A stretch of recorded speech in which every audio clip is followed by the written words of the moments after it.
پاکستان کی تاریخ میں اس کی مثال نہیں ملتی ہے سیلاب سے جو تباہی آئی ہے۔ 2011 میں بھی 10 یا 11 میں بھی آیا تھا سیلاب، مگر اتنی خطرناک نوعیت کا نہیں تھا۔ لاشیں نکل رہی ہیں کیچڑ کے اندر سے، اللہ بچائے، بچے، کچھ لوگ ایسے ہیں جو بیچ میں خشکی میں پھنس گئے، ان کے پاس کھانے کا انتظام نہیں، وہ بھوک سے تڑپ کے مر رہے ہیں، وہاں تک کوئی پہنچ بھی نہیں رہا۔ اب اس میں ایک طریقہ تو یہ ہے کہ ہم حکومتوں کو برا بھلا کہتے رہیں۔ اب آپ دیکھیں نا، ان حالات میں میڈیا کو دیکھیں تو ان کے سیاسی جھگڑے پھڈے ہی چل رہے ہیں، وہ ایسا ہے، وہ ویسا ہے، وہ یوں ہے، کوئی بھی قوم کا نہیں سوچ رہا۔ تھوڑی دیر کے لیے تصور کر لیں، آپ کسی ایسی جگہ پھنسے ہوئے ہوں جہاں چاروں طرف پانی ہو، نہ آپ اس سے نکل کے جا سکتے ہیں، نہ آپ کے پاس کوئی خوراک کا انتظام ہے، تو آپ پہ گزرے گی کیا قیامت گزرے گی، اور کیسے ترس رہے ہوں گے، تڑپ رہے ہوں گے کہ کوئی خوراک کا انتظام ہو جائے اور اس پر اوپر سے دوبارہ بادل برسنا شروع ہو جائیں۔ تو اس موقع پہ ہماری بہت بڑی ذمہ داری ہے کہ ہم اس قسمہ کرسی میں جو لوگ پڑے ہوئے ہیں، ہم ان کو بے یار و مددگار نہ چھوڑیں۔ اچھا، اس میں ایک گڑبڑ یہ بھی ہے کہ جب بھی ملک میں اس طرح کے حالات آتے ہیں، بہت سے فراڈی لوگ ان حالات کو کیش کرا کے اپنی جیبیں بھرنا شروع کر دیتے ہیں، کیونکہ لوگوں کے دل میں ایک جذبہ ہوتا ہے نا تعاون کا۔ کسی نے بھی کہہ دیا میرے ماموں کا وہاں گھر ٹوٹ گیا، لے بھائی اتنے پیسے لے لے۔ کسی نے بھی کہہ دیا میرے خالہ کے ساتھ وہاں بیوہ خالہ تھیں، ان کا بیچاری کا گھر ٹوٹ گیا، لے بھائی اتنے پیسے۔ یہ کام آپ نے نہیں کرنا، کیونکہ بہت سے فراڈی لوگ کیش کرا رہے ہوتے ہیں اس قسم کے حادثات کو۔ آپ کہہ سکتے ہیں فراڈی ہوگا تو وہ جانے، اللہ جانے، ہم نے تو پیسے دے دیے نا۔ بھائی آپ کے پیسے دینے سے نقصان یہ ہوگا کہ جہاں لگنے چاہیے تھے وہاں نہیں لگتے، یا تو آپ کے پاس اتنا پیسہ ہوتا نا، پھینکتے رہو بیٹھ کے کہ چلو فراڈی ہے تو بہت سے نیک لوگ کو بھی لگ جائے، آپ نے تو محدود پیسہ دینا ہے نا۔ تو ایسے موقع پہ سب سے بہتر طریقہ تو یہ ہے کہ جو ہمارے تاجر لوگ ہیں وہ خود اپنی گاڑیوں میں جائیں۔ میں 2010 میں یا 11 تھا، ہم لوگ کشتیوں میں گئے تھے، اندر کشتیوں میں، کیونکہ گاڑیوں کے راستے بند ہو گئے تھے۔ وہ کشتیاں ان جگہوں پہ چلی ہیں جہاں اصل میں خشکی تھی، لیکن اتنا پانی کھڑا ہو گیا تھا کہ ہم لانچوں کے ذریعے اندر گئے اور اندر گھر گھر جا کے ہم نے خوراک تقسیم کی تھی۔ تو اصل تو یہ ہے کہ خود سے جائیں۔ میرا بھی ارادہ ہے انشاءاللہ ان قریب سفر کرنے کا، بلوچستان یا سندھ کی طرف میں بھی جاؤں گا انشاءاللہ۔ جو ٹوٹا پھوٹا ہم سے تعاون ہو سکا ہم کریں گے انشاءاللہ۔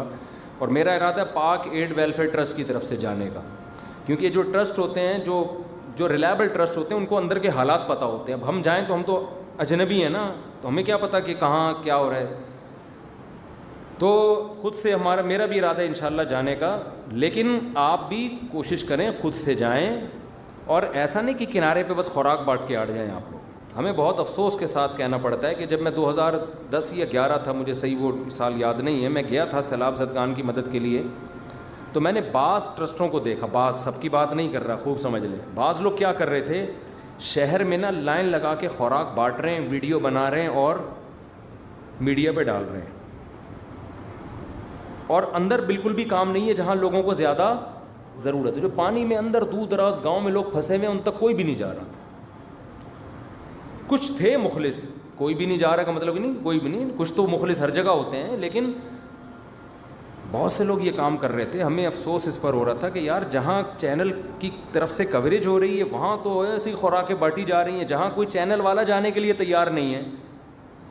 اب یہ سوشل میڈیا اس وقت زیادہ متحرک نہیں تھا، تو جو جہاں کوریج نہیں ہو رہی، اندر پانیوں میں جا کے چھوٹی چھوٹے جزیرے بنے ہوئے ہیں، خشکی ہے، وہاں تو کوئی بھی نہیں جا رہا۔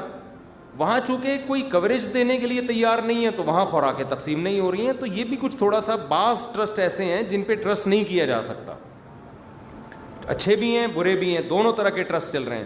بعض لوگ تو ٹرسٹ بناتے ہیں بلیک منی کو وائٹ کرنے کے لیے، ایسے بھی ٹرسٹ ہوں گے، یقیناً ہے، ہمارے ملک میں سب کچھ ہوتا ہے تو یہ کیوں نہیں ہوتا۔ تو آپ کسی ریلائبل ٹرسٹ پہ ٹرسٹ کریں، آپ سمجھتے ہیں۔ تو پاک ایڈ ویلفیئر ٹرسٹ تو چونکہ میرے شاگردوں کا ہے، میں ان کے ساتھ کئی دفعہ ٹریولنگ کر، میرا ٹرسٹ نہیں ہے پاک ایڈ ویلفیئر، لیکن میرے شاگردوں کا ہے، تو مجھے ان پہ اعتماد ہے۔ لیکن آپ کو جس پہ بھی اعتماد ہو، اس میں خدیجۃ الکبریٰ ٹرسٹ بھی ہے، بہت اچھا کام کر رہا ہے. اسی طرح ڈیفینس میں حضرت مفتی عبدالستار صاحب کا ٹرسٹ ہے، اس کا نام کیا ہے، بیت السلام، وہ بھی بہت اچھا کام کر رہے ہیں، ریلائبل لوگ ہیں. اور بھی ہیں، ان کے علاوہ بھی ہیں بڑے بڑے ٹرسٹ ہیں، جس پہ بھی آپ کو اعتماد ہو آپ ان کے ذریعے تعاون کر سکتے ہیں. بہتر تو یہ کہ آپ خود جائیں. دوسرے درجے میں آپ کسی ایسے ٹرسٹ پہ ٹرسٹ کریں جو قابل ٹرسٹ ہو. سمجھتے ہیں کہ نہیں سمجھتے؟ اور ان کے ساتھ تعاون کریں. وہاں خوراکیں اور ان کی جو مدد ہے وہ ہماری ذمہ داری بنتی ہے، ان تک پہنچائیں آپ. تو ایسے موقع پہ ان کو بے یار و مددگار چھوڑ دینا یہ بہت بری حرکت ہے. نبی صلی اللہ علیہ وسلم نے فرمایا وہ شخص مومن نہیں ہے جو پیٹ بھر کے کھائے اور اس کا پڑوسی بھوکا سوئے. تو یہ ہمارے پڑوسی ہی ہیں، ملک کے لوگ ہیں ہمارے. ملک کے نہ بھی ہوتے تو بھی انسانی ہمدردی سے تعاون فرض بنتا ہے ہمارا. تو جو یہ تو اپنے ملک کے لوگ ہیں، ان میں سب سے پہلی ہماری ذمہ داری ہے. اور الحمدللہ ہمارے ملک کا ریکارڈ ہے دنیا میں خیراتی اداروں میں، ہم تعاون میں پیچھے نہیں ہیں. جو اگر آپ دنیا میں سروے کریں گے نا تو آپ کو پتہ چلے گا یہ قوم بڑی زرخیز ہے، لیکن اس کو الو بنانے والے لوگ بہت زیادہ ہیں. قوم بہت پیسہ نکالتی ہے الحمدللہ، لیکن یہ پیسہ صحیح جگہوں پہ خرچ عام طور پر نہیں ہوتا. غلط لوگ عام طور پہ پیسہ کیش کرا لیتے ہیں. تو آپ تاجروں کی میں سمجھتا ہوں ذمہ داری خود سے جائیں بھائی، خود جائیں، خود اپنے ہاتھ سے غریب کو نوالا کھلائیں. اتنا بڑا مزہ آتا ہے. حضرت عمر نے نہیں کیا تھا کہ بھوکے تھے بچے، کیسا پیارا واقعہ. حضرت عمر وہ راشن کی بوری ڈال کے ان کے گھر گئے تو ان کے خادم نے کہا امیر المومنین اب آپ یہاں سے چلیں. بس انہوں نے کہا نہیں، میں نے ان کو جیسے بھوک سے بلکتا ہوا دیکھا ہے نا، تو اب میں ان کو کھاتا ہوا بھی دیکھنا چاہتا ہوں. تو ان لوگوں کو جا کے ہمیں اتنا اچھا لگتا تھا. جب 2010-11 میں گئے تو ہم نے جب ان کو خوراکیں دی، وہ ایسے غریب لوگ، ایسے بیچارے سادہ چاول اور چنے تھے اس میں، وہیں ہم نے دیگیں بنوا کے وہیں بانٹتے تھے جا کے. وہ اتنا خوش ہو رہے تھے. اس میں ہندو بھی تھے اور عیسائی بھی تھے، مسلمان بھی تھے، سب کو کھلایا الحمدللہ وہاں پہ. قرآن مجید میں اللہ تعالیٰ کا حکم ہے کہ مال خرچ کرنے میں اعتدال سے کام لو، میانہ روی سے کام لو. وَلَا تَبْسُطْهَا كُلَّ الْبَسْطِ وَلَا تَجْعَلْ يَدَكَ مَغْلُولَةً إِلَىٰ عُنُقِكَ وَلَا تَبْسُطْهَا كُلَّ الْبَسْطِ. پیسہ بھی ایک قوت ہے نا، آپ کے پاس ایک طاقت ہے. طاقت کا مطلب کیا ہے؟ وہ صلاحیتیں، وہ قوتیں جن کی بیس پہ آپ وہ کچھ کر سکتے ہو کہ جس کے پاس یہ وسائل نہ ہوں وہ نہیں کر سکے. آپ کے پاس پیسہ ہے، آپ پیسے سے وہ کچھ کر سکتے ہو جو غریب آدمی بول لیں نہیں کر سکتا. آپ کے پاس علم ہے تو ایک جاننے والا وہ کچھ کر سکتا ہے جو نہ جاننے والا بولیں نہیں کر سکتا. پھر آپ کے پاس ایک خاص علم ہے. خاص علم سے وہ روحانی علم نہیں ہے، وہ تو بکواس ہے، کچھ بھی نہیں ہے. وہ جو تعویذ گنڈوں کا یہ علم ہے ہی نہیں. تو یہ خوب سمجھ لیں، نئے لوگ بھی آ جاتے ہیں، یہ جو روحانی علم ہے نا یہ ہے ہی نہیں. کتنے عملیات اور شیخ الوظائف اور وظیفوں کا علم اب A to Z ہی غلط ہے. وظیفوں کا علم کوئی علم نہیں ہوتا، خوب سمجھ لیں. بہت لوگ بے وقوف بن رہے ہیں. جیسے 4 شادیوں کے موضوع پر میں اکیلا چلا تھا نا، اب بہت سے لوگ قائل ہو گئے کہ نہیں ہو گئے. تو یہ وظیفوں کا بھی سرے سے کوئی علم ہے ہی نہیں، خوب سمجھ لیں. یہ ٹوٹلی الو بنانے کا کام ہے. اس میں بھی لوگ مجھے کہتے ہیں کہ فضول باتیں کر رہا ہے، بالکل نہ سر نہ پیر. اتنے بڑے بڑے علماء اور شیخ الوظائف ہیں. علماء اور شیخ الوظائف یہ 2 چیزیں جمع بولو نہیں ہو سکتی. جس کے پاس دین کا علم ہے اس کے پاس ان کو فالتو کاموں کی فرصت ہی نہیں ہوتی. تعویذ دے دینا ایک الگ چیز ہے، وہ تو ہم بھی دے دیتے ہیں.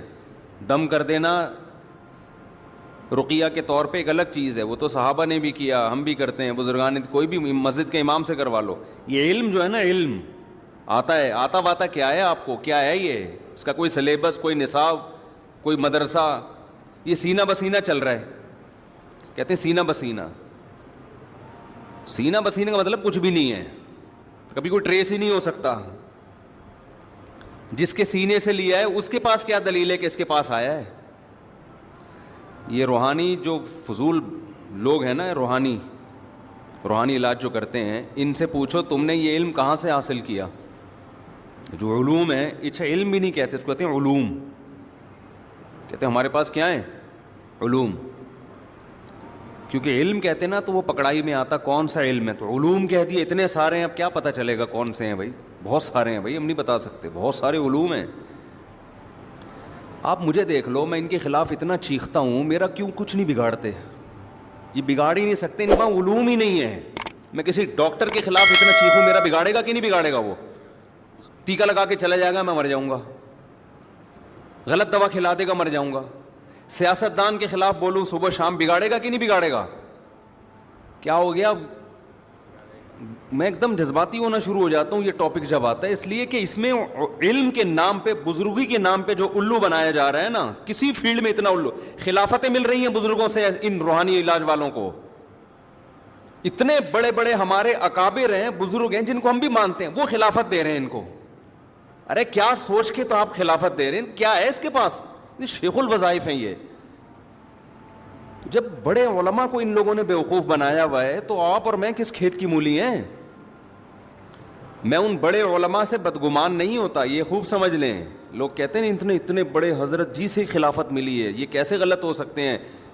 تو میں ان بزرگ سے بدگمان نہیں ہوتا, کہتا ہوں یار, میں کہتا ہوں یہ اتنا ہوشیار ہے کہ اس نے اتنے بڑے بزرگ کو بھی الو بنا دیا ہے. ہوتے ہیں بزرگ بھی بیوقوف بن سکتے ہیں, یہ کوئی ایسا نہیں ہے کہ کوئی بزرگ ہو اس کو آپ, انسان ہے نا وہ. نہیں آ رہی سمجھ میں, ایسی ٹھیک تھا جو وہ پرانا اسٹائل ہی ٹھیک. ارے بزرگ انسان نے ہوتا ہے کہ نہیں ہوتا, اس کو بیوقوف بنانا, ہر انسان کو بیوقوف بنانا ممکن ہوتا ہے, وہ کوئی لوہے کا بنا ہوا نہیں ہوتا.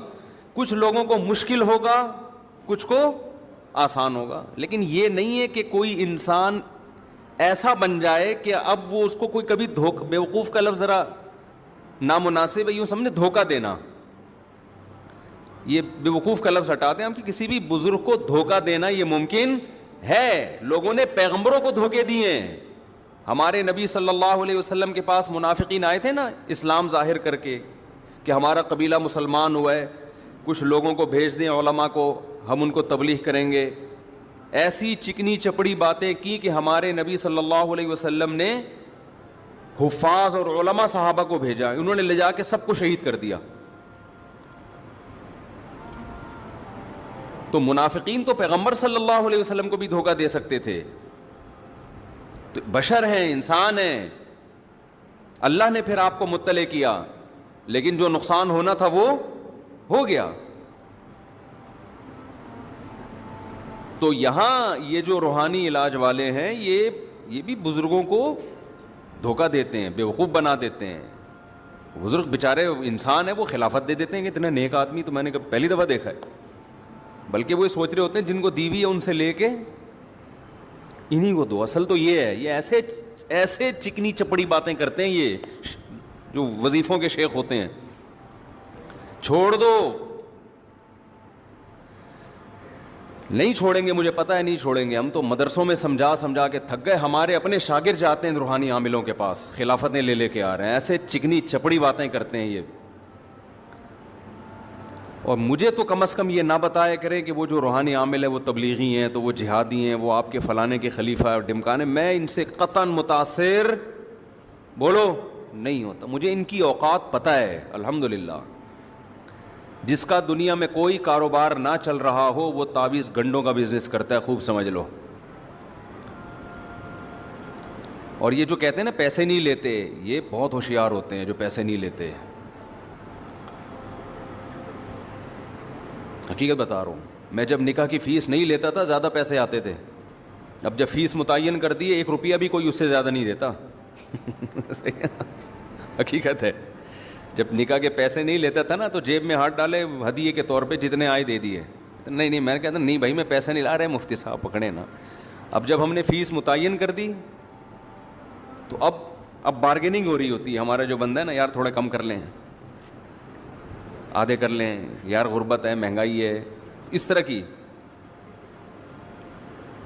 تو جو نہیں پیسے لیتے وہ اپنے زعفران بیچ رہے ہوتے ہیں. ایسے بھی ہیں کہ بھائی مجھے پیسے ویسے نہیں چاہیے, یہ زعفران ہے اور اونٹ کی چھال ہے, پتہ نہیں وہ کیا کیا. اچھا پھینکنے پر گورنمنٹ نے کوئی پابندی نہیں لگائی, تعویذ لکھو زعفران سے. کیوں, کیا ہے بس زعفران. بھائی یہ علوم ہے نا, علوم ہے, ہمارے پاس ہے, تمہارے پاس تھوڑی ہیں. یہ تعویذ کس سے لکھا جائے گا, زعفران سے. ابے کیوں لکھا جائے گا, علوم ہمارے پاس ہیں, تمہارے پاس نہیں ہے. کہاں سے آئے علوم؟